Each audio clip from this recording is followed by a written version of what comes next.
Hola amigos, en este nuevo video vamos a revisar esta faucet que hace micropagos a FaucetPay en Litecoin. Funciona con un correo FaucetPay para poder retirar. Nosotros tenemos que darle clic aquí en Faucet y donde dice Roll para recolectar aquí cada 24 horas. Cada 24 horas vamos a poder retirar acá, le damos clic. Luego bajamos acá, vamos a retirar gratis sin invertir.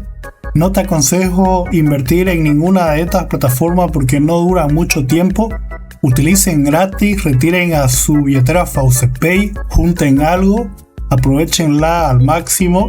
Y bueno, voy a proceder con el retiro a mi billetera FaucetPay.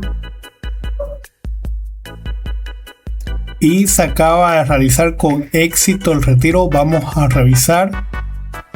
Y como podrán ver, me llegaron los Litecoin que retiré a mi billetera FaucetPay. Y bueno, esta minería solo nos deja retirar cada 24 horas.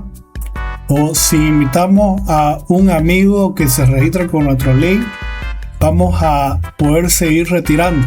Esta faucet solamente está haciendo micropago. Con esto no te vas a volver millonario, solamente es para ganar un ingreso extra a nuestra billetera FaucetPay.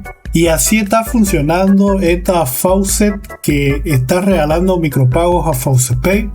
Ya saben, no inviertan en ninguna de estas plataformas porque no duran mucho tiempo. La estoy trayendo porque paga sin invertir a FaucetPay.